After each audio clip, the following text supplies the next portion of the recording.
My parents testified against me under oath. They said I forged everything. The words didn't echo the way people think they do in courtrooms. They landed flat, almost dull, like something heavy being set down carefully instead of thrown. But the weight of them filled every inch of that room. I stood there, hands loosely clasped in front of me, shoulders square. 22 years in uniform does that. You don't bend when pressure comes. You don't react when everything is collapsing. The jury stared at me like I was already guilty. Not angry. Not confused.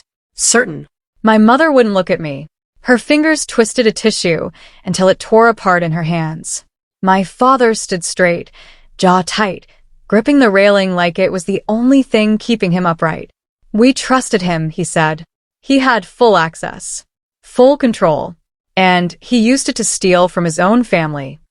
A quiet murmur spread across the courtroom. The fluorescent lights buzzed faintly overhead. I didn't defend myself. I didn't say a single word because I knew something they didn't. That was the part no one understood. Not the jury. Not the prosecutor. Not even my lawyer. Across the room, Daniel Carter adjusted his tie calmly. Confident. Comfortable. Winning. For now. The judge leaned forward slightly. Bring in the witness. And just like that, everything began.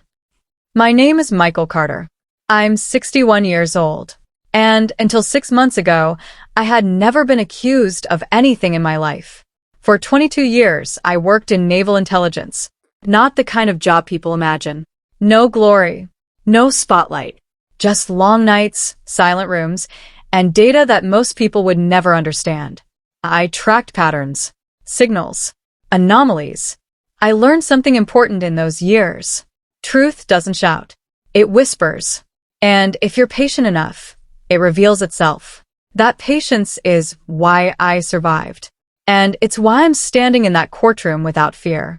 Because I've seen worse. Much worse. But nothing prepares you for your own parents looking at you like a stranger. My grandfather built everything. A rented warehouse in Durgapur. 2 machines. 3 workers. And a belief that consistency mattered more than recognition. He made industrial components, small parts that kept larger systems alive. My father expanded it. By the 1980s, it became stable. By the 1990s, it became profitable. By the 2000s, it became powerful. I wasn't there for most of it. I was out at sea, serving, missing birthdays, weddings, funerals. But I followed everything through phone calls, updates, small conversations that slowly turned into big numbers. By the time I retired in 2013, the company wasn't small anymore. It was worth over 65 Indian rupees crore. And that's when I came back. That's when I met Daniel properly. Daniel was smart. Too smart. MBA. Fluent. Confident. He spoke numbers like a second language. At first, everything seemed normal. Until I started noticing patterns. Small ones. Transfers that didn't align. Accounts that existed but didn't make sense. Restructuring, Daniel said casually. I didn't argue. I observed. Because 20 years in intelligence teaches you one thing. You don't confront. You confirm. So I started digging. Quietly. Late nights. Old records. Hidden logs. And slowly, a pattern emerged. Shell companies. Fake vendors. Money moving in circles. Not huge amounts at once. But consistent. Calculated. Millions. Over years. Daniel had been bleeding the company slowly. Carefully. Perfectly. Until I came back. The board meeting was sudden. Urgent. Unusual. Documents were presented. My name was everywhere. Transfers. Approvals. Digital signatures. Every piece pointed to me. I remember staring at those papers. Long. Silent. These signatures aren't mine, I said quietly. No one believed me. Not my father. Not my mother. Not even the board. Because the evidence was perfect. Too perfect. And that's when I understood. This wasn't just theft. It was a setup. And I was the target. 6 months. That's how long it took. Investigation. Charges. Trial. Everything moved fast. Too fast. The prosecution built a flawless case. Experts confirmed the signatures. Digital logs matched. Emails verified. Everything pointed to me, and I stayed silent. Because reacting early would destroy everything. Because I already knew the truth. And more importantly, I knew someone else did too. 3 months before the trial, I got a call. Unknown number. I almost ignored it. Certs me. I froze. Robert Mara, senior auditor. The one who had disappeared a year ago. Daniel said he left the country. Retired. Vanished. But he didn't. I found everything, Robert said. Shell accounts. Forged logs. Admin overrides. Daniel didn't just steal money. He manipulated the system itself. And when Robert discovered it, he ran. But not before copying everything. I've been waiting, he said. Waiting for the right moment. That moment was today. Back in the courtroom. I sat still. Waiting. Because I knew, when Robert walked in, everything would collapse. Not loudly. Not dramatically. But completely. The courtroom doors opened. Footsteps echoed. And Robert Mara walked in. Older. Thinner. But steady. Daniel froze. His hand tightened. His face lost color. For the first time, he looked afraid. Robert took the oath. The prosecutor hesitated. State your name. Robert Mara. Silence. Then, Mr. Mara, you previously served as... And, in that moment, I finally exhaled. Because the truth had just entered the room. The courtroom didn't breathe after that. It held itself together. Barely. Like something fragile that hadn't realized, yet it was already breaking. Ravi's words were still hanging in the air, settling slowly into every corner of that room. Forged. Override pathways. Erased from the system. I kept my eyes forward. Still. Silent. Waiting. Because I knew something most people in that room didn't understand yet. Evidence doesn't destroy a man like Daniel Carter. Pressure does. And pressure had just begun. The judge motioned toward the clerk. Mark the materials presented by the witness. The black case was taken carefully, almost cautiously, like it might explode if handled wrong. Hard drives, printed logs, mirrored backups, years of truth compressed into something physical. Something undeniable. The prosecutor stepped forward again, but the confidence was gone now. Not completely. Not yet. But it was fractured. Mr. Mara, he said, voice tighter. You're making serious claims. Claims that contradict months of verified digital evidence. Robert Mara didn't look at him. He looked at the jury. I'm correcting it. Simple. No emotion. That's what made it dangerous. The prosecutor tried again. You expect this court to believe that a system was manipulated at that scale without detection? Yes. How? Robert finally turned his head slightly. Because the person who did it designed the access pathways himself. Silence. And then, for the first time, the courtroom turned, not toward me, but toward Daniel Carter. It wasn't obvious. Not all at once. Just small glances. A shift here. A hesitation there. But I saw it. That slow, almost invisible transfer of suspicion. Daniel saw it too. That's when his breathing changed. Subtle, but faster. Shallower. Controlled, but not perfectly. I'd seen that before. Interrogation rooms. Closed spaces. Moments where control begins slipping and the mind starts calculating exits that don't exist. The prosecutor followed the shift quickly. No further speculation, he said sharply. Unless you have direct evidence linking any individual to this alleged manipulation. Robert didn't respond immediately. Instead, he reached into the case again, pulled out a thin folder, placed it on the stand, opened it. These are internal authorization blueprints, he said. System architecture modifications made in 2018. The judge leaned forward. Relevance. Robert slid a page forward. Every override pathway used in the fraudulent transactions originates from this design update. The prosecutor frowned. And Robert looked up. This update was approved, implemented, and signed. He paused. Long enough that every person in that courtroom leaned into that silence. By Daniel Carter. It didn't explode. Not immediately.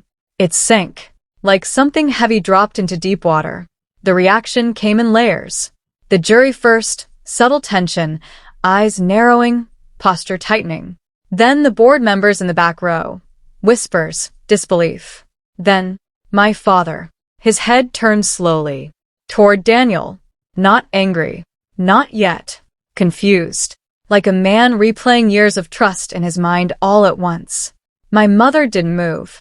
She just stared at the floor again. But this time, it wasn't certainty. It was fear. Daniel didn't react right away. That was the frightening part. He stayed still. Too still. But his eyes, they moved. Quickly. Calculating. Looking at the folder. The judge. The prosecutor. Me. And in that moment, I knew exactly what he was doing. He was searching for a way out. The prosecutor stepped in fast, voice raised slightly. This proves nothing. System updates are routine. Authorization doesn't imply misuse. Robert nodded. I agree. A pause. Then, that's why I brought the rest. The room tightened again. Robert reached for one of the hard drives. Held it up. This contains mirrored server logs from the original system, before the deletions. The judge's voice was sharper now. Can you verify the integrity of these records? Yes. How? Robert's answer came, without hesitation. Because I anticipated the deletion attempt. I created parallel logging pathways outside the primary system. Even the judge paused at that. That would require administrative authority. Robert nodded again. It did. And how did you obtain it? Robert didn't look at the judge. He looked at Daniel. He gave it to me. That was it. That was the moment. Not loud. Not dramatic. But final. Because it connected everything. Trust. Access. Opportunity. Daniel's jaw tightened again, but this time it held too long. His control wasn't slipping anymore. It was cracking. The prosecutor stepped back. Actually stepped back. Like he needed distance from the argument itself. The judge looked down at the evidence, then back up. Mr. Mara, he said slowly, are you stating that the system was manipulated using authorized access granted by Mr. Daniel Carter, and that this manipulation was used to fabricate evidence against the defendant? Yes. No hesitation. No doubt. Just truth. And suddenly, everything that had seemed certain didn't. The courtroom shifted completely now. No more whispers. No more subtlety. People were looking directly at Daniel. Waiting. Expecting. Demanding. And that's when he made his first real mistake. He spoke. You're lying. His voice was controlled. But too quick. Too sharp. The kind of reaction you don't give unless you feel something slipping. Robert didn't respond. Didn't need to. The damage was already done. The judge turned his gaze slowly toward Daniel. You will remain silent unless addressed. Daniel leaned back in his chair. But the confidence was gone. Completely. And, in its place, something else. Something raw. Desperate. I watched him carefully. Because this was the moment I had been waiting for. Not the evidence. Not the testimony. This. The moment a controlled mind starts breaking under pressure. Because that's when people reveal things they never planned to. The judge called for a brief recess. The gavel struck once. Sharp. Final. People began to move. Slowly at first. Then all at once. Voices rising. Questions forming. But I didn't move. I stayed exactly where I was. Watching. Daniel stood up too. But not like before. Not composed. Not relaxed. He adjusted his tie again, but this time his hand wasn't steady. For a second. Just a second. Our eyes met. And I saw it. Not confidence. Not calculation. Fear. Real fear. Because for the first time since this began, he understood something. This wasn't under his control anymore. And he wasn't prepared for what came next. Because the truth was only half of it. The rest was something he never saw coming. Backhand index pointing down. The courtroom settled again slowly. But it wasn't the same room anymore. Something had shifted. Permanently. People weren't just watching now. They were waiting. For the end. Daniel sat still. Too still. His fingers rested on the table, but they weren't relaxed anymore. They pressed down slightly, like he was trying to hold himself together from the outside. Control. That's what men like him live on. And once it slips, it doesn't come back the same. The judge adjusted his glasses and looked toward the defense. Does the defendant wish to respond? For the first time in 6 months, I moved. Not suddenly, not dramatically, just enough. My lawyer glanced at me, surprised, because until now, I had said nothing, not one word. I would, I said. My voice didn't shake, didn't rise, didn't rush. It landed the same way truth always does. Quiet, but impossible to ignore. I stood up slowly, turned slightly, not toward the jury, not toward the judge, toward Daniel. For 6 months, I said, I've been listening. A pause. Not defending myself, not reacting. Another step forward, because I wasn't waiting for proof. My eyes stayed locked on him. I was waiting for you. A flicker. Small. But real. You built something very precise, I continued. Layered transactions. Clean logs. Perfect misdirection. I tilted my head slightly. Almost impressive.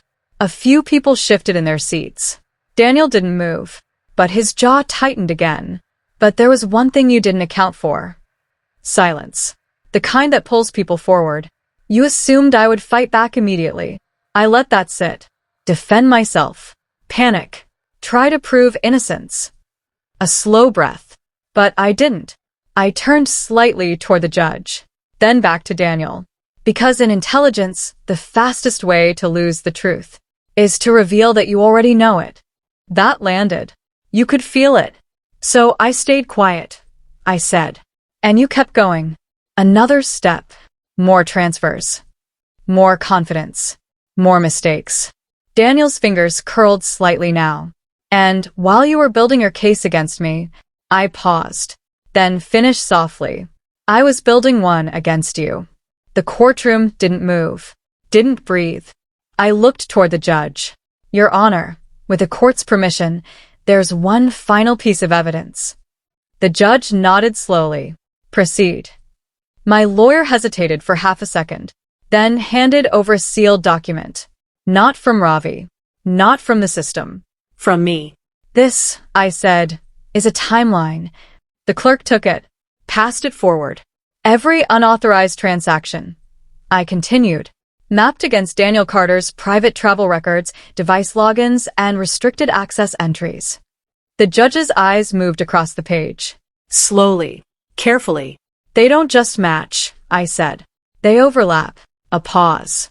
Then, they only exist when he does. Silence. Heavy. Final. The judge looked up. Then, at Daniel. Mr. Carter, he said calmly, would you like to explain this? And that's when it happened.